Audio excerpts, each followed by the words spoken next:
Hello, and happy Saturday. Welcome to a special edition of Katie and Dan in a Van. Today we are Katie and Dan in our home, in our condo.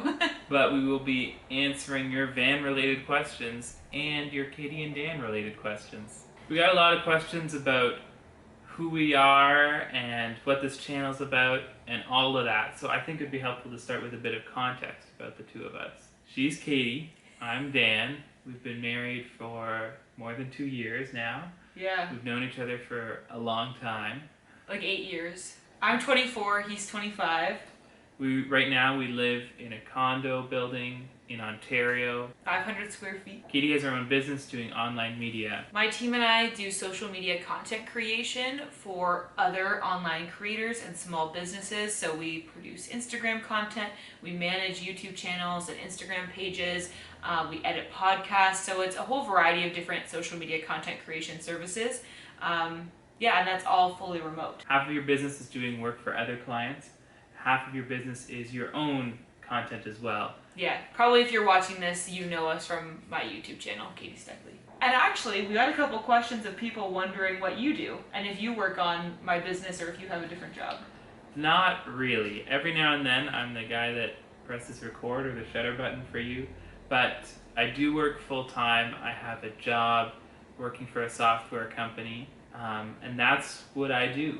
That's my 9 to 5. So we're both fully remote working right now, and I've always worked from home, but for Dan now it's kind of unclear how much longer he'll be fully work from home or when he might go back to the office. So some of the time when we're in the van, it's going to be like for our vacation or whatever, but we also want to be able to work remotely from the van. That's important to us so we can kind of go on longer trips and still keep working. So the first question was, where do you plan on buying your van? Which I think is a good question because for a lot of people they're like, yeah, where do you even acquire a utility van to convert into a camper? So where are we going to buy our van? So there's like 3 main types of vans people convert.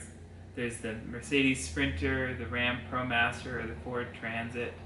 With any of those, you can either buy it just from a private seller through Kijiji or Auto Trader or any of those sites, or you could buy it from a used car dealer or the dealership. The dealership if you're going to get it new. It sells new or used cars. Yeah. And we personally are planning on converting a Ram ProMaster. So the main reason that the Ram ProMaster stands out to us as a good option, even though if you are like familiar with van content at all, then you're probably most familiar with the Sprinter vans. A lot of people convert Mercedes Sprinter vans.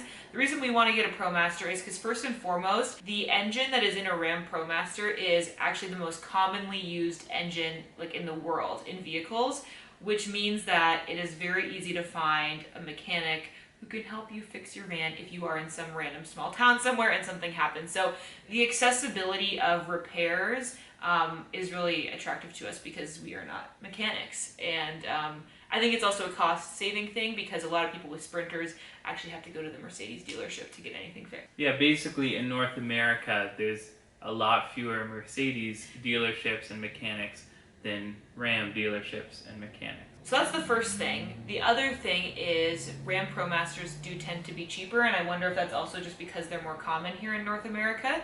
And in addition to that, the shape of a Ram ProMaster is a little boxier, which at first, to be honest, I was kind of like, oh, are these things ugly? But I feel like it's actually a big benefit because it's easier to build into a space that's closer to squared off rather than Sprinters are very like curved. So it's doable, obviously, to convert a Sprinter, but I think that for beginners, it's easier to work with walls that are a little bit closer to like a 90-degree corner. To me, the biggest thing is that ProMasters are 6 feet wide, so you can have your bed side to side. You can lay sideways. Which gives a lot more floor space. Sprinters are narrower than that. They're not as wide, so you kind of have to sleep the other direction. Yeah, so that leads a lot of people to have beds that convert, which our bed we're planning on having a dinette to bed sort of situation, but it just leaves a little bit more floor space in the rest of the van for other stuff like kitchen, etc. And because we're both like just under 6 feet tall, we could sleep widthways in a Ram ProMaster, hopefully. Yeah, so the plan is that once we have a van, we would use it for short to medium term vacations, it would need to probably be a space where Katie could work and I could work, in case we kind of want to do a working holiday situation. We'd probably hope to use it in the summers a lot, and maybe the fall and spring a little bit too. I can see us using it in the winter if we were going on like a longer trip to somewhere warm that we could work while we're gone as well. But who knows when we could cross a border again, so. Yeah, of course. We would definitely want to use it around Canada Yeah. and the United States once that's a possibility. And we might even look at shipping the van to Europe and traveling around Europe that way too. Of course, the first thing we need to do is save up, buy a van, and convert it. So Yeah. That is With that. obviously step one. That actually brings me to another question, Okay. which was, how long do you think the conversion is going to take? Do you know Oh, how I'm long supposed it's to gonna answer take? that. So here's my answer. We are hoping that we can do it really efficiently in like maybe, I don't know, like say 4 to 6 months. Yeah. But we don't know. Obviously, we've never done this before, and it's going to depend a lot on how much of our free time we can dedicate to doing the van conversion. Because I know some people, like the van life YouTubers we watch, will convert a van in like 3 to 4 months, and that's like their full-time job. Right. And Right? we'll only be working evenings and weekends. Yeah, because obviously we have like our existing jobs we have to do. So I feel like people that do it evenings and weekends, sometimes it could take them like a year or more to do it. And I would really like to do it faster than that, but we'll see. I feel like it's going to become like another full-time job for us. Like probably every weekend we'll be working on converting it for like a long time. Yeah. In addition to the two of us working on it, we're hoping to get a little bit of help from my dad because he has a little bit more construction and electrical and plumbing expertise than we do. I've tried to like crack a deal with him that if he kind of lets us use his driveway and his tools, and if he helps us out with some of the stuff that we need help with, then him and my mom can use the van for vacations when they want to as well. So anyway, we're gonna get some help and guidance from somebody that knows more about this kind of stuff than us, but for the most part, it's gonna be like our labor making it happen. First, we'll need to save up to buy the van, and hopefully we can do that around April or May and get started on converting it then. And then maybe use it next fall or something like that. That is the timeline that we're hoping for. We'll see how it all turns out. For some context, our van budget, at least like very rough, just kind of like a goal, is 50,000 Canadian dollars. We're hoping to save all of that up, and about half of that would be for the actual purchase of the vehicle. The other half would be for the conversion costs, and that's just a very rough estimate, but that's kind of what we're working towards right now in terms of savings. Okay, the next question we got is, where are we going to go on our first van trip? I think that probably our first ever van trip will be something like relatively close to home, just to make sure that everything like goes smoothly. But in terms of our like first big van trip, I personally would love to drive to Vancouver Island. That's what I was going to say. Yeah, I think it'd be so fun. Another piece of background about the two of us is that we are like definitely road trip people, which I think, I never thought about this before, but I feel like that does qualify us to be van lifers. Like we're used to long road trips. So when, I forget even what ages we were, but like years ago. When we were in university. Yeah, in 2015, we drove to Vancouver, BC. So we didn't go all the way to Victoria. We didn't get onto the island, but we drove to Vancouver, BC and back. And then the following summer in 2016, we drove all the way to Newfoundland. Obviously, we like took a ferry because it's an island, and drove home again. So we've driven like coast to coast in Canada, and we love those trips. And I think it would be even more fun to do them in a van because then, like when we did those road trips, we booked accommodations at Airbnbs and that sort of thing. So we'd be able to camp and stay in our own little van to do that again. And I just think that Vancouver Island would be really pretty to see. I want to go to Tofino. I think it would be really nice in like October kind of time frame when we're thinking. It's nice there. It's like Yeah. more mild there than it is here. So I think it stays warmer longer. Yeah. Except for we'd have to go through some pretty cold parts of the country to get there. Like I feel like it's pretty much winter in Winnipeg by October. So Oh, Anyway. we'll have a heater. yeah, we'll have a heater. That's the other thing. This van is definitely going to be winter proof because we do live in Canada, and let's say we want to use it in the winter, we got to make sure that we don't freeze to death. So Yeah. those are the majority of the van questions, but we did get a couple like personal questions, like get to know you stuff. So we're gonna get into that now. So one question that we got was, how did you guys meet? We met about 8 years ago in a youth choir that we were both singing in. It's kind of a little bit funny because I feel like neither of us was really in the choir for the singing.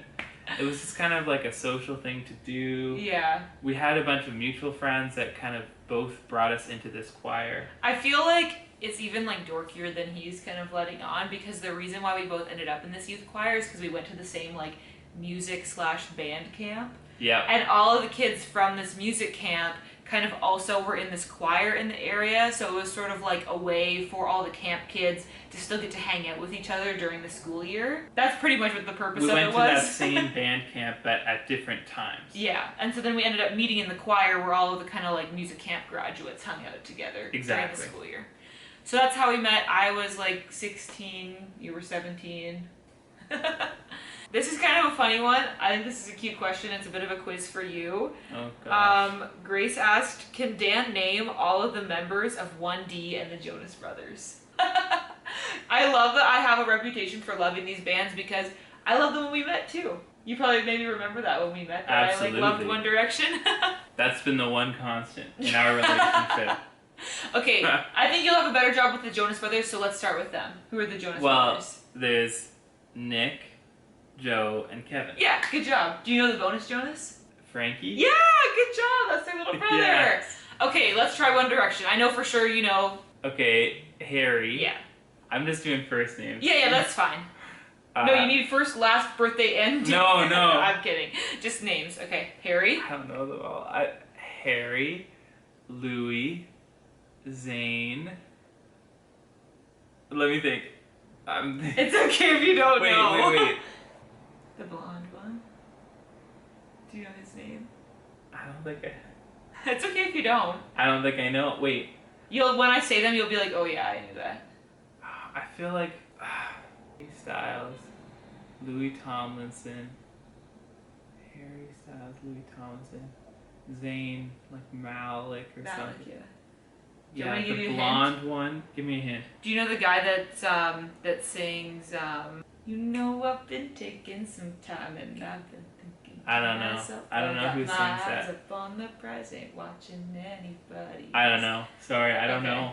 I feel like I should. Should I just tell you? I feel like this is taking a while. Yes. Okay, Liam Payne. Oh yeah. That's who Liam. sings "Strip That Down" is the song, and then Niall Horan. Niall. Yes. Yeah, Niall's the blonde one. I should have remembered. But you did really well with the Jonas Brothers, and the Jonas Brothers are like my one true love, first heart, so it's all good. My cousin Emily submitted this question. What's it like being married to a star, Dan? I mean, I think it's pretty cool. I'm really proud of you and your online business and your YouTube and the work you do for clients. So that part is really cool and really awesome. I feel like you've seen like the whole thing because ever since we've met, I feel like you've known that I wanted to have an audience on YouTube. Yeah. Like I've always wanted that. Yeah. So it's actually pretty amazing that I've done that at all. To be honest, like, I don't know, I get down on myself, but... I think you've got a really cool job, and I'm really proud of you. Thank you. I appreciate that. A lot of these questions were for you, I feel like, because people don't hear from you very much. This is a cute one to end on. What is your favorite thing about each other? That is a cute question. I don't know. There's so many things, it's hard to like pick just one.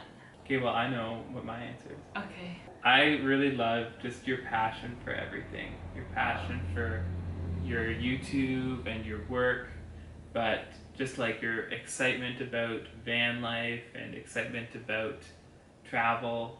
It really inspires me and makes me feel excited as well. It's infectious, you know. Oh, that's so sweet. I don't know. It's so hard to pick just one quality that's like my favorite thing about you, but like how do I put into words? You know what I mean? Well, do you have thoughts? Yeah, I have thoughts. I don't know. I just feel like the word that comes to mind for me is just like generous. Like you're just generous with your time, with your love.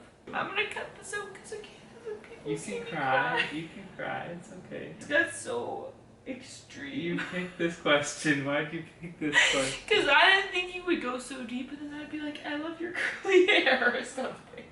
You've always been so supportive of me and everything that I want to do, whether it's like a crazy thing like converting a van and shipping it to Europe, or like trying to be a YouTuber or having my own business. Like, I feel like you've always like believed in me even more than I do. I love I you. love you. let me go get a rag for those tears, and then we'll end the video here. No! This is the kind of raw realness that you only get if you watch the Van channel. Yes, exactly. This is not your average Katie Steckley content. Well, thank you for spending your Saturday with us. If you ever have more questions, just leave them in the comments. We will read them. I swear if you make me cry, I will... And on that note, we will see you next weekend. Bye!